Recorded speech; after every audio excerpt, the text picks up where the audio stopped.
This episode is brought to you by Rad Dudes Who Love Nature.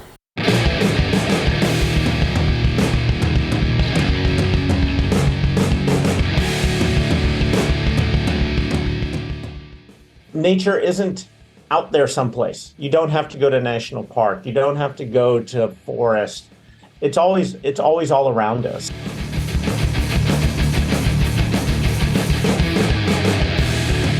You are listening to Urban Wildlife Podcast. Welcome back to another episode of the Urban Wildlife Podcast. This is one of your co-hosts tonight, Billy Brown, with David B. Williams, who's a writer and naturalist out of Seattle. And we're going to talk a little bit about his work. Before I get going, a good reminder to everybody, if you want to get in touch with us, you can email us at urbanwildlifecast@gmail.com. Feel free to tweet at us at urbwildlifecast. We've still got a Facebook page. I admit it has not been that active, but you can find us there. And an alert will reach me or Tony. We can get back to you that way. Yeah, that's about it. I think and I should shamelessly promote my book, Exploring Philly Nature, A Guide for All Four Seasons. If you don't have it yet, it's the holidays. Buy it for everybody you know. Thanks. Speaking to a fellow author, he can relate to the need for. I know the feeling. I know the feeling. You got to do it. No one loves your book as much as you do, and no one's going to be as good a salesperson as you are. So. Thanks. Well, you haven't met my parents, but they're okay. But there you go. So David, thanks for joining us. What we'll start with is just tell people who you are and what you do. Great. Well, it's a pleasure to be here, Billy. It was fun to just to discover you. I mean, I know there's a lot of people like us out there who see the world through natural history, live in an urban environment, and recognize that nature isn't out there someplace. You don't have to go to national park. You don't have to go to forest. It's always all around us. So to find a kindred spirit is always a pleasure. So it's great to be here. Let me tell you a little bit about myself. I've lived in Seattle for most of my life. I lived in Utah for about 9 years, where I was a national park ranger at Arches National Park in southern Utah.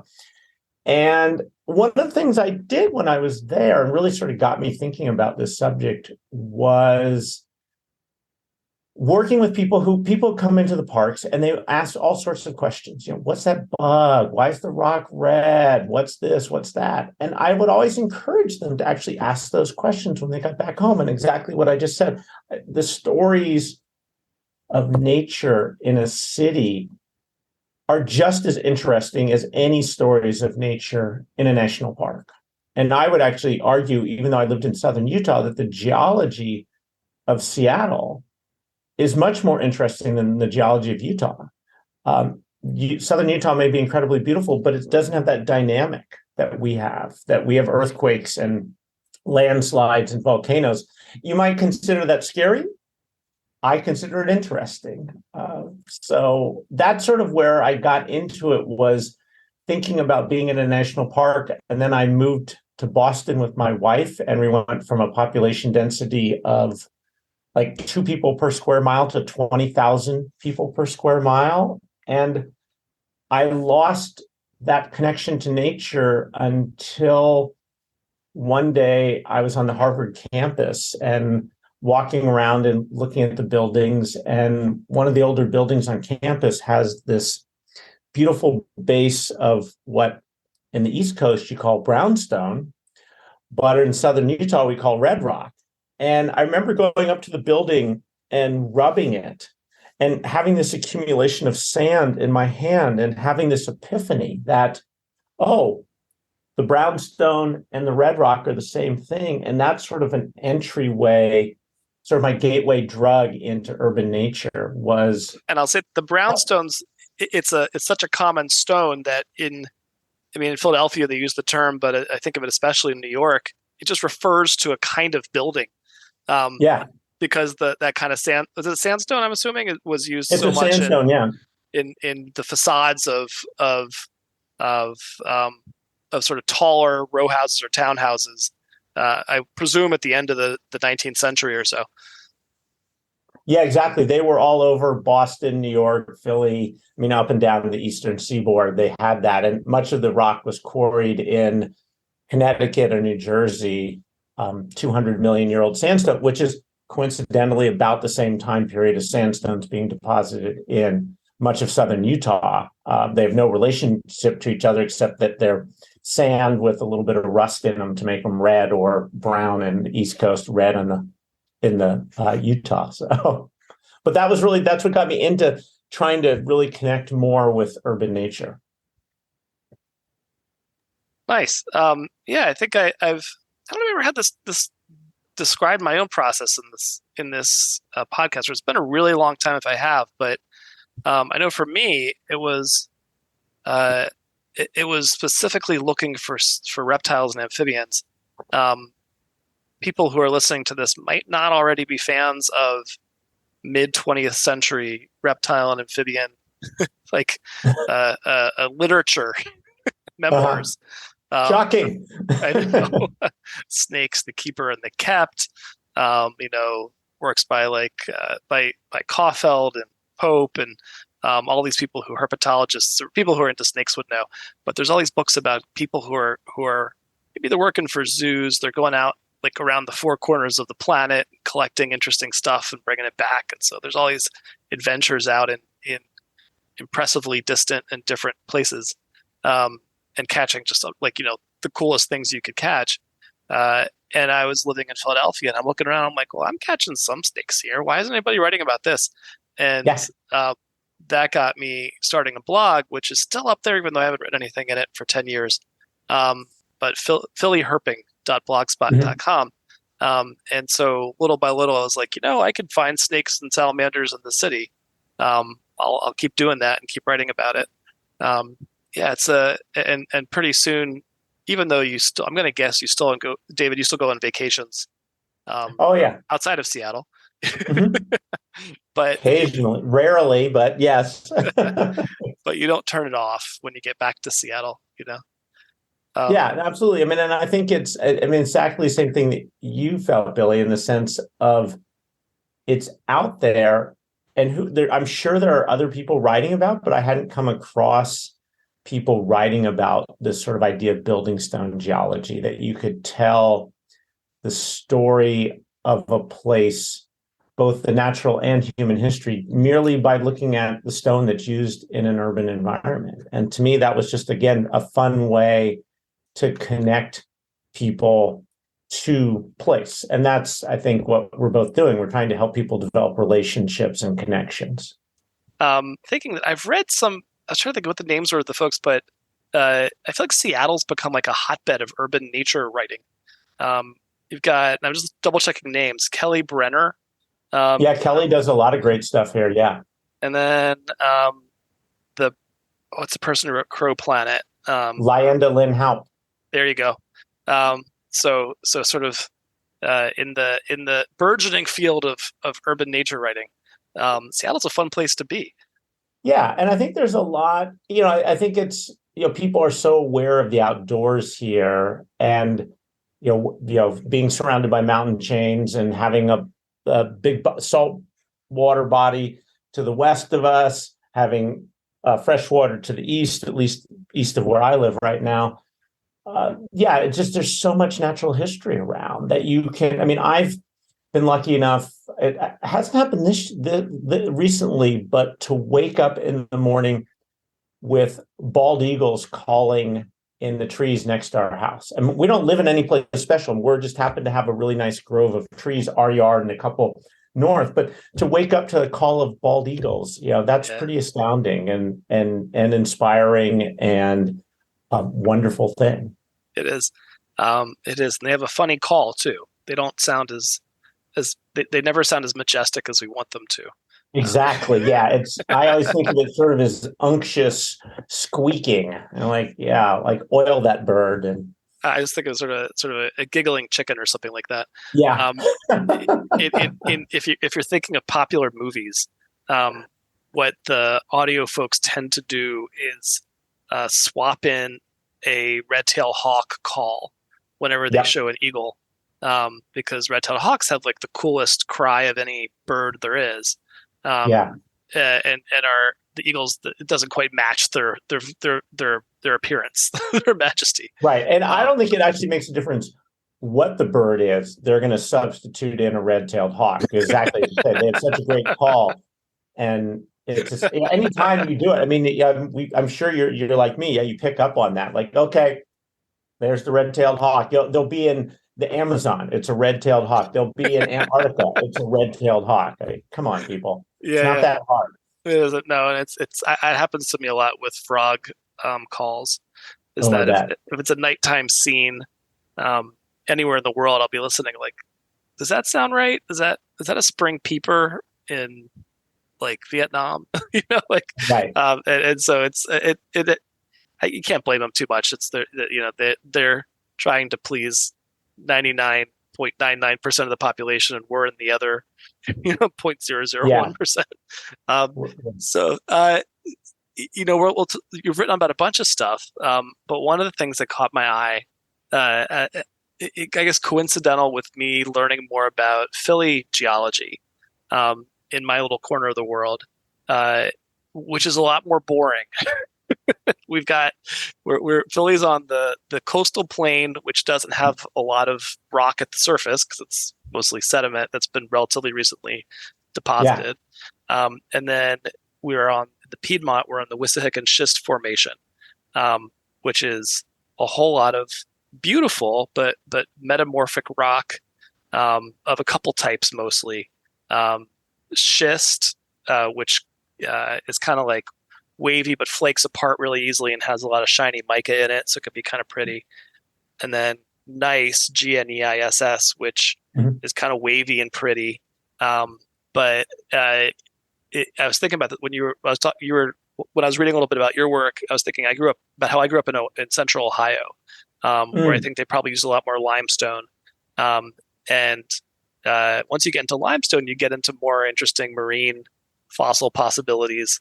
And so what were you noticing when you were walking around Seattle looking at the buildings? Yeah, I mean, that's a good question. I mean, one, oddly, even though Seattle is very geological, and our most recent earthquake was 2001, and we obviously have a lot going on around here, we don't have good rock at the surface either. So after 1880, Seattle had its great fire in 1889. Every cool city has a great fire, and so ours is then, and they passed legislation, so you have to build with brick or stone. And so we had a lot of brick in this area because during the last ice age, as the ice moved in and out of this area, it left behind layers of clay that they then mined to use for brick. So we have a very extensive brick story. We don't have much rock. And so we started to import rock. And one of the ones we imported, as you said, comes from the Midwest, and in particular, the Salem limestone, which is quarried in Indiana. And it's a 330 million year old limestone. I'm sure there's a bunch of it in Philly that was used in Philly that was deposited when what we think of as the Midwest was located roughly about at the equator, covered in a Caribbean-like sea. And in that sea, you had lots of invertebrates. So you had brachiopods that look like clams but don't move. They're sessile, and they that shell that opens up.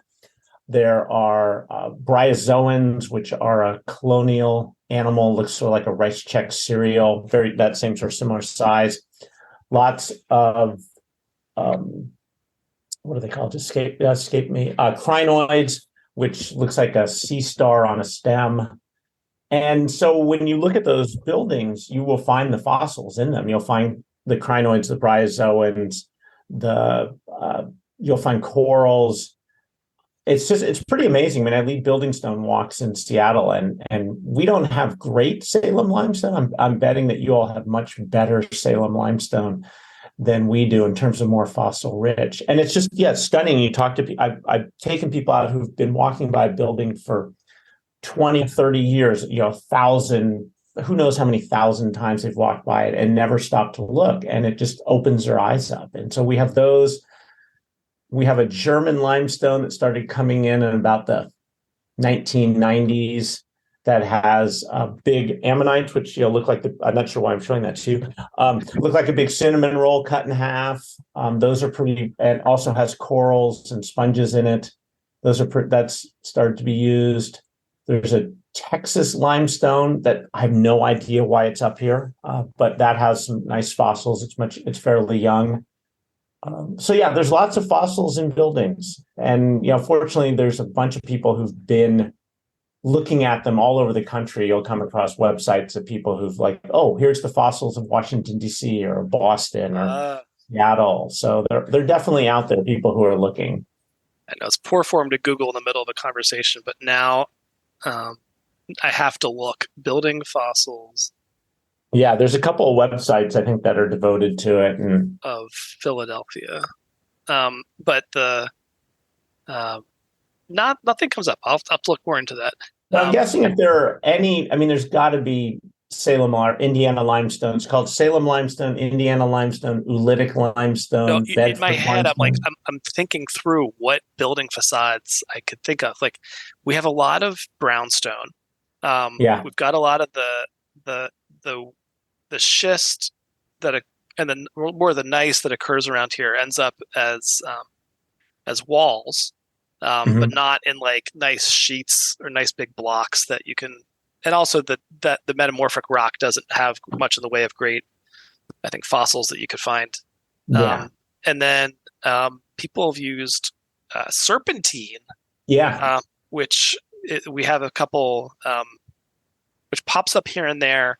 But in the Philly area, or just outside the Philly area, near the Maryland border and along the Delaware border to the south, there are a few serpentine barrens, which and serpentine is this rock that as it weathers, my understanding of it basically is that it sort of clings to certain nutrients that plants need. And so it ends up very poor soil for most plants to grow in, but then you end up with specialized plants that can deal with it. And so for the botany folks, the serpentine barrens are just like going to the Amazon or something. There's magnesium in it. That's it. Okay. And that's what does, because we have a few areas. I remember learning about it, and then there's a couple of weird spots up in the Cascades, which have very little serpentine, but there's a few. I can think of one that we've been to, my wife and I have been to a bunch. Yeah, and it's just completely different plants there. But in terms of looking for the Indiana limestone, where it's really used a lot, post offices and government buildings. No, those are the places that got it. You can go to almost practically any city that has a large post office, particularly if it's built, say, between the 1880s and the 1920s. It's more than likely built with Indiana limestone or Salem limestone. You just say that. I used to work in one of those in a federal building that had a post office in the ground floor. It was built in sort of an Art Deco style. So I bet it. I just look for that whitish buff building, and you will. You'll find fossils. You've got it, man. You dialed it in. I'm going to go thinking about it. All right. So you've written a bunch of books, though, not just about fossils. What's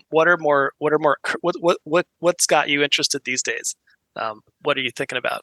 Well, I've been right now. So my last book was about a human and natural history of Puget Sound, which is the waterway that Seattle is built on, and sort of I-5 corridor runs along it. And I'm now working on a book about human and natural history of the Cascade Mountains, which is the chain that runs down the center of the state. And just in Washington State, I'm very much a local writer. I'm not,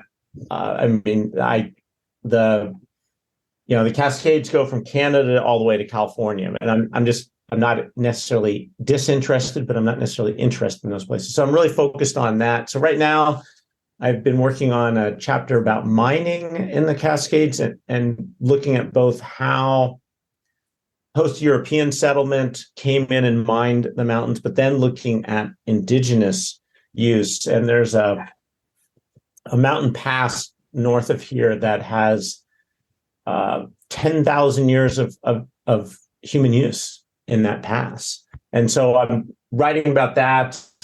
I'm always interested in trying to bring as many voices and stories as I can. And as you well know, and far too many of us know, so many stories start, like for Puget Sound, it starts in 1792. George Vancouver discovered Puget Sound. Well, he was only 10,000 years too late. So how do I bring in the indigenous stories of place? And doing what so, are the indigenous groups there?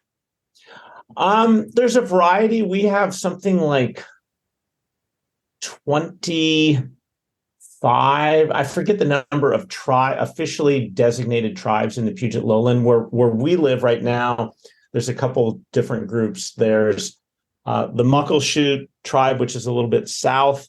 There's Snoqualmie, which is a little bit east. There's Duwamish, which is not federally recognized, but really is they're considered to be the sort of Seattle-based. And then across is the Suquamish.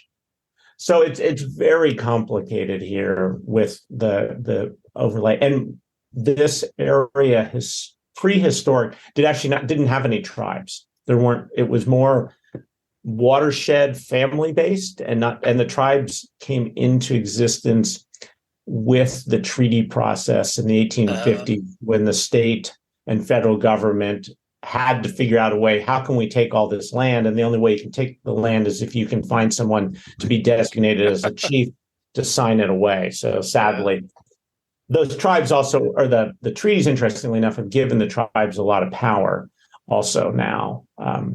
There's been a couple of major rulings starting in the 1970s that gave the tribes a phenomenal amount of power that they're using for really helping with understand and connect those long-term connections to place. And so I think it's a very hopeful aspect of the story of this place, is that the tribes do have more impact on political and ecological decisions.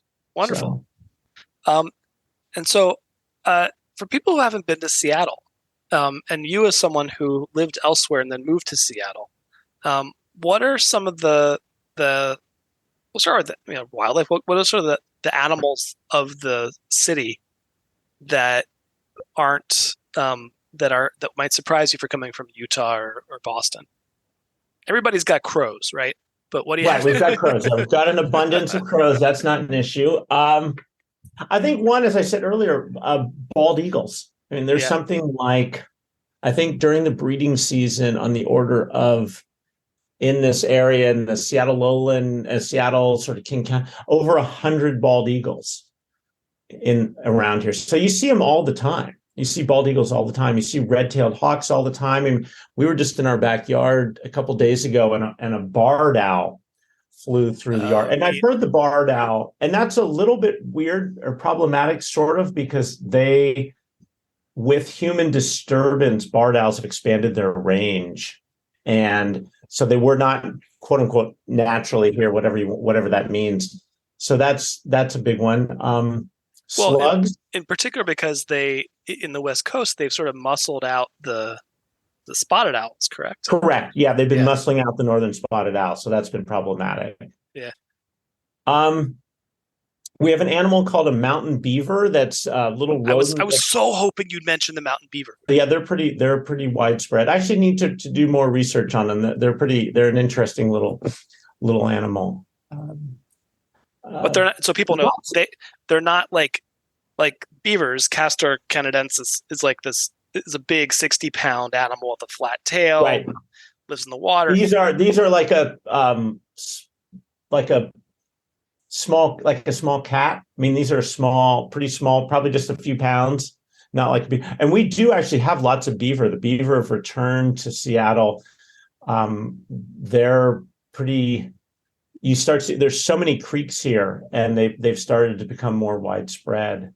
There's the other thing that we have a lot of here is there's actually an urban carnivore research that's done out of the zoo here, and it's amazing if you look at you can report it. I mean, several thousand reports of coyotes, raccoons, possums, black bear, mountain lion. I mean, it's fox. I mean, you get everything in here into the city. It's Nice. pretty fun. Sorry, I'm still stuck on mountain beavers, man. They're, um, they're, it is a thing that that doesn't really, as far as I know, the range doesn't extend much east of you.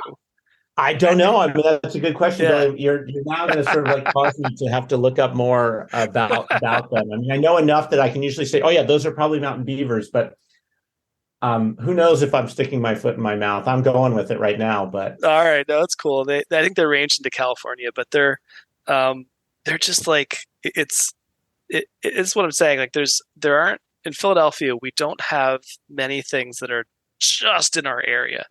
Um, mm, like we have, I don't know, we have like a frog, the Atlantic coast leopard frog that ranges from like Staten Island down into, or maybe around the Long Island Sound, freshwater wetlands down into like past us down into through New Jersey. But that's all I can think of. You know? yeah. Whereas I think of so yeah, number one, you've got a decent sized rodent, the mountain beaver. I'll put in a pitch for you guys having some neat garter snakes. Yeah. As a reptile guy, the Puget Sound subspecies of the common garter snake has this pretty blue, can have this kind of bluish green coloration to it. That looks pretty. I'll have to look more carefully next time I see one. Yeah, and then you have the northwestern garter snake, which is another species, which is like this pretty little garter snake. Not everybody gets as into garter snakes as I do. Yeah, no. Anytime I see a snake, I'm excited. So, and then rubber boas, I think. oh, really? Let me just double check their range. Yeah, rubber boas. It sounds like some kind of toy or something. In any case, I've wanted to be up there and flip rocks and look for snakes for a long time. I just don't think fun. Yeah, I know. Yeah, I don't know. So, what topic do you want to go out it's on? interesting. I mean, one thing that I've started doing in this sort of, you said you had a blog for a while, and I sort of did, is that I've started doing writing. I guess now it's coming up on almost 2 years, a weekly newsletter about urban using Substack, right? Yeah, through Substack, and Yeah. I've found that that's been just super fun, but also a great way to engage with people and forcing me to get out and just sort of try and make connections. And whether it's natural history, I mean, I do a lot of stuff tied in with human history and architecture, which I'm very much fascinated by. But I think that one thing that gives me pleasure is this feeling that there are more of us out there, I think, than we realize, that there's a lot of people who do have this interest in urban natural history, whether it's by choice or by interest or by both. It's like, I mean, for me, yeah, maybe ideally I'd be living in a much wilder place, but I'm not. And most of us don't. And so that pleasure of finding those stories and that encouraging others to do it. And I think that to me is a big, I guess I hope that that's what the newsletter does, is by showing these stories and sharing them, then people go and find them themselves. And for me now, it's like, okay, I need to go, what snakes are around here? I mean, I know I've seen garter snakes, and there's obviously more. And I know we've got, various frogs and toads around here. And, what else can I find? I mean, I found we were out somewhere and saw a salamander, and that was, just so wonderful. So, oh yeah, I think the more of us out there sharing these stories, the better. I agree. Yeah, I'm just suppressing the temptation to go on and on about the snakes of the Northwest. But yeah, you got some fun stuff once you start flipping rocks and seeing what's under them. Yeah, I guess thank you very much for reaching out. This is a lot of fun. Yeah. To bounce off your point just there, it's I think I'm starting to see more generalized, maybe in the past 10 years, more generalized writing about urban wildlife and urban nature. But I think in a way we end up with a little bit of a challenge, because we all tend to be relatively specialized to the place that we're in.